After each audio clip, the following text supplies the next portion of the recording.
ശബരിമലയുമായി ബന്ധപ്പെട്ട് കാര്യങ്ങളെടുത്താൽ അത് വലിയ തോതിൽ പ്രചരണത്തിനു വേണ്ടി ഉപയോഗിച്ചു എന്നുള്ളത് വസ്തുതയാണ്. ആ പ്രചരണം BJP നടത്തിയിട്ടുണ്ട്, കോൺഗ്രസും UDF നടത്തിയിട്ടുണ്ട്.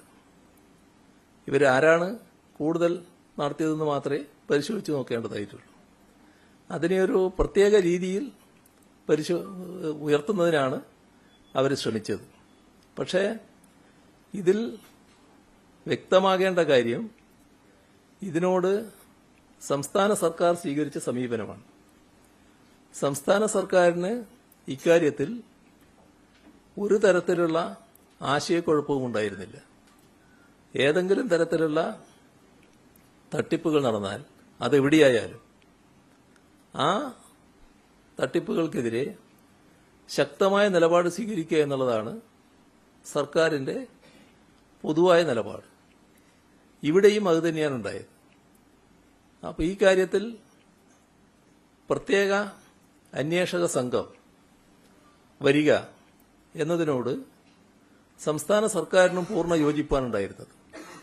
ഹൈക്കോടതി പ്രത്യേക അന്വേഷക സംഘത്തെ നിയോഗിക്കുന്ന നിലയുണ്ടായപ്പോൾ അതിനെ പൂർണ്ണമായി പിന്താങ്ങുന്ന അവസ്ഥയാണ് സർക്കാർ സ്വീകരിച്ചത്. ആ പ്രത്യേക അന്വേഷക സംഘം ഫലപ്രദമായ നടപടികളാണ് സ്വീകരിച്ചു വരുന്നത്. പക്ഷേ പ്രത്യേക അന്വേഷക സംഘം വന്ന ഉടനെ തന്നെ അത് ശരിയാവില്ല, ആ അന്വേഷക സംഘം അന്വേഷിച്ചാൽ പോരാ, അത് CBIക്ക് വിടണം എന്നൊക്കെ പറഞ്ഞുകൊണ്ട് ചിലരെന്ന് പറഞ്ഞാൽ പ്രത്യേകമായി UDF നേതാക്കൾ, കോൺഗ്രസ് നേതാക്കൾ ആവശ്യം ഉന്നയിക്കുന്ന സ്ഥിതി വന്നു. പക്ഷെ നമ്മുടെ അനുഭവം എന്താണ്? വളരെ ഫലപ്രദമായി ആ അന്വേഷക സംഘം പ്രവർത്തിച്ചു എന്നുള്ളത് തന്നെയാണ്. അവർ കൃത്യമായി കാര്യങ്ങൾ കണ്ടെത്തിയിട്ടുണ്ട്, അതിന്റെ ഭാഗമായുള്ള നടപടികൾ സ്വീകരിച്ചു പോകുന്നുണ്ട്. അത് നമ്മുടെ അന്വേഷണം ഇനിയും അതിന്റെ വഴിക്ക് മുന്നേറട്ടെ എന്നുള്ളത് തന്നെയാണ് സർക്കാരിന്റെ കാഴ്ചപ്പാട്. ഇത് പൊതുവെ ജനസമൂഹം നല്ല രീതിയിലാണ് വിലയിരുത്തിയിട്ടുള്ളത്. ഇപ്പോൾ സാധാരണഗതിയിൽ ഇത് ഏറ്റവും കൂടുതൽ പത്തനംതിട്ടയിൽ ആണല്ലോ ബാധിക്കേണ്ടത്. അതിൽ പന്തളം നമുക്കെല്ലാവർക്കും അറിയാവുന്ന പ്രദേശമാണല്ലോ. ശബരിമലയുമായും ബന്ധപ്പെട്ട ഒരു സ്ഥലപ്പേരാണല്ലോ പന്തളം. ആ പന്തളത്തെ നഗരസഭ തദ്ദേശ സ്വയംഭരണ സ്ഥാപനം നേരത്തെ BJPയുടെ കയ്യിലായിരുന്നു. ഇത്തവണ BJPക്ക് ഇത് നഷ്ടപ്പെട്ടു. ഈ ശബരിമലയുടെ പ്രത്യേക എന്തെങ്കിലും LDFനെതിരായ സ്വാധീനം ഉണ്ടായിരുന്നുവെങ്കിൽ ഈ പന്തളത്ത് BJPയുടെ നില ഗണ്യമായി കുതിച്ചുയരേണ്ടതായിരുന്നില്ലേ? അതുണ്ടായില്ലല്ലോ. അത് LDFന് തന്നെയാണല്ലോ അനുകൂലമായിട്ട് വന്നത്. LDF ആണല്ലോ അവിടെ BJPയെ പരാജയപ്പെടുത്തി അധികാരത്തിലിരിക്കുന്ന അവസ്ഥ ഇപ്പോൾ വന്നിട്ടുള്ളത്. ഇനി മറ്റൊരു പ്രദേശം എടുത്താൽ കൊടുങ്ങല്ലൂർ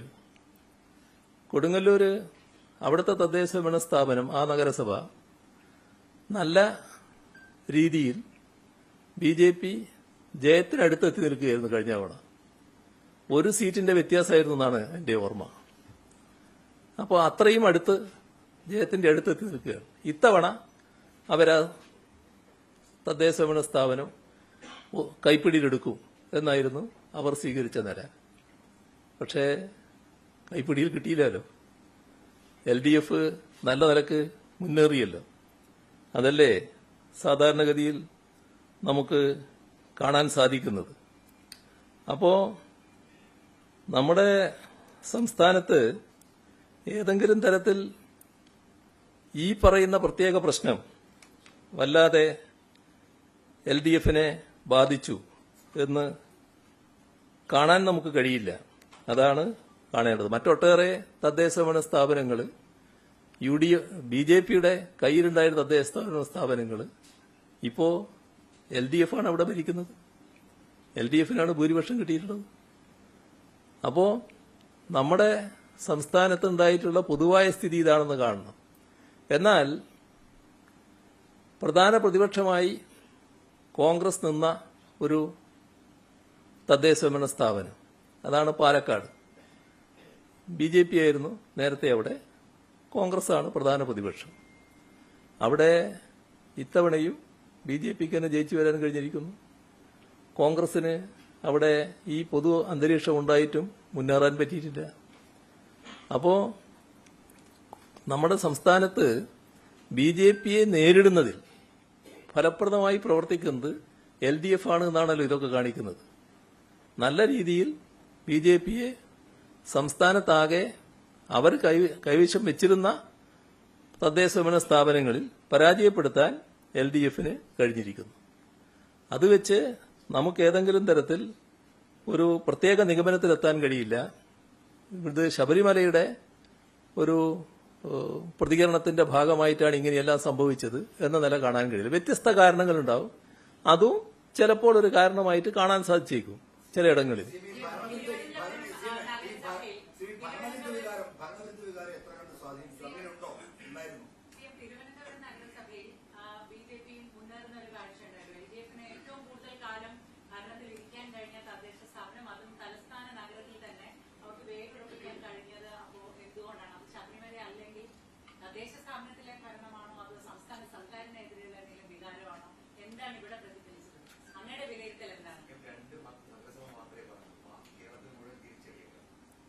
അല്ല, ഇതിൽ ഞാൻ പറഞ്ഞത് BJPക്ക് നേട്ടമുണ്ടാക്കാൻ കഴിയേണ്ട ഒരു വിഷയമാണല്ലോ ശബരിമല. ആ പ്രചരണം എങ്ങനെ സ്വാധീനിച്ചു എന്നതിന്റെ ഉദാഹരണങ്ങളാണ് ഞാൻ എടുത്തു കാണിച്ചത്. ഇവിടെ തിരുവനന്തപുരത്തുണ്ടായത് വളരെ പ്രത്യേകതയാർന്ന നിലയാണ് എന്നത് നമ്മൾ കാണേണ്ടതായിട്ടുണ്ട്. ഇവിടെ സാധാരണഗതിയിലുള്ള വോട്ടിന്റെ കണക്കുകൾ ഇപ്പോൾ ഇവിടെയുള്ള ചില നേതാക്കൾ വിശകലനം ചെയ്ത് പറയുന്നത് ഞാൻ ശ്രദ്ധിക്കുകയുണ്ടായി. അതിൽ ഇടതുപക്ഷത്തെ തോൽപ്പിക്കുന്നതിനു വേണ്ടി വലിയ തോതിൽ പ്രാദേശികമായി ഒന്നിച്ചണിനിരക്കുന്ന ഒരു സമീപനം ഇവിടെ ഉണ്ടായിട്ടുണ്ട് എന്നത് നമ്മൾ കാണാതിരിക്കരുത്. ഇവിടെ UDFും BJPയും തമ്മിൽ താൽക്കാലിക നേട്ടത്തിനു വേണ്ടി ഒരു നീക്കുപോക്കുകൾ ഉണ്ടാക്കുന്ന അവസ്ഥ വന്നിട്ടുണ്ട് എന്നുള്ളതാണ് പൊതുവെ ഉയർന്നു വരുന്ന പ്രശ്നം. ഇവിടെ നമ്മുടെ ഈ തെരഞ്ഞെടുപ്പിൽ BJP ഉയർത്തിയത് അത്യന്തം അപകടകരമായ വർഗീയ രാഷ്ട്രീയമാണ്. പക്ഷേ അതിനെ പ്രതിരോധിക്കാൻ നേരത്തെ ഞാൻ പറഞ്ഞതുപോലെ LDFനാണ് ശരിയായ രീതിയിൽ സാധിച്ചത്. ഞാൻ നേരത്തെ പറഞ്ഞല്ലോ ഈ ചില പഞ്ചായത്തുകൾ LDF പിടിച്ചെടുത്തു എന്നുള്ളത്. കുളനട, ചെറുകോൽ, കള്ളിക്കാട്, കരവാരം, കല്ലുവാതുക്കൽ, കവിയൂർ, കോടന്തുരുത്ത്, ഇതൊക്കെ LDF BJPയിൽ നിന്ന് പിടിച്ചെടുത്ത മണ്ഡലങ്ങളായിട്ടാണ് കാണാൻ സാധിക്കുക. ഇപ്പൊ തിരുവനന്തപുരം കോർപ്പറേഷന്റെ കാര്യം പറഞ്ഞാൽ തിരുവനന്തപുരത്ത് ഏറ്റവും കൂടുതൽ വോട്ട് നേടിയത് ഇപ്പോൾ കോർപ്പറേഷൻ അതിർത്തിയിൽ ഇപ്പോഴും LDF തന്നെയാണ്. ശതമാനക്കണക്കിലും LDF ആണ് മുന്നിട്ട് നിൽക്കുന്നത്. നമ്മൾ കാണേണ്ട ഒരു കാര്യം, 12ഓളം സീറ്റുകളിൽ 60 വോട്ടിനാണ്, 60ൽ താഴെ വോട്ടിനാണ് LDF പരാജയപ്പെടുന്നത്. അതിൽ BJP ജയിച്ച 26 വാർഡുകളിൽ UDFന് 1000ൽ താഴെ വോട്ട് മാത്രമേ ഉണ്ടായുള്ളൂ. സാധാരണക്ക് അങ്ങനെ വരേണ്ടതല്ല. 26 വാർഡുകളിൽ UDFന്റെ വോട്ട് 1000ൽ താഴെ പോയി. ഇത് BJP ജയിച്ച സീറ്റുകൾ. ഇനി UDF ജയിച്ച 11 സീറ്റുകളുണ്ട്.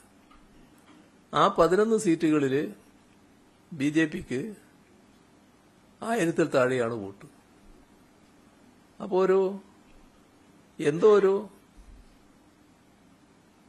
നീക്കുപോക്കുകൾ ഇവിടെ ഉണ്ടായിട്ടുണ്ട് എന്നതാണ് കാണാൻ സാധിക്കുക. ഒരു പരസ്പര സഹകരണ മുന്നണിയായി BJPയും UDFും പ്രത്യേകിച്ച് കോൺഗ്രസും മാറി എന്നുള്ളതാണ് കാണാൻ സാധിക്കുക. നേരത്തെയും അത്തരം ചില കാര്യങ്ങൾ തിരുവനന്തപുരം ജില്ലയിൽ ഉയർന്നു വന്ന പരാതികളാണ്.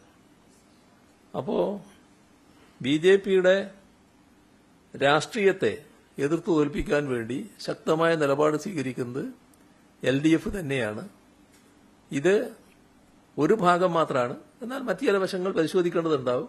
ആ പരിശോധന LDF നടത്തുക തന്നെ ചെയ്യും. ആ നടത്തിക്കൊണ്ടിരിക്കുകയാണ്.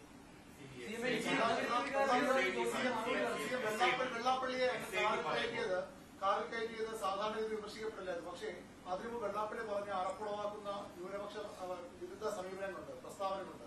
അതുകൊണ്ടല്ലേ അതങ്ങനെ വിമർശിക്കപ്പെട്ടത്?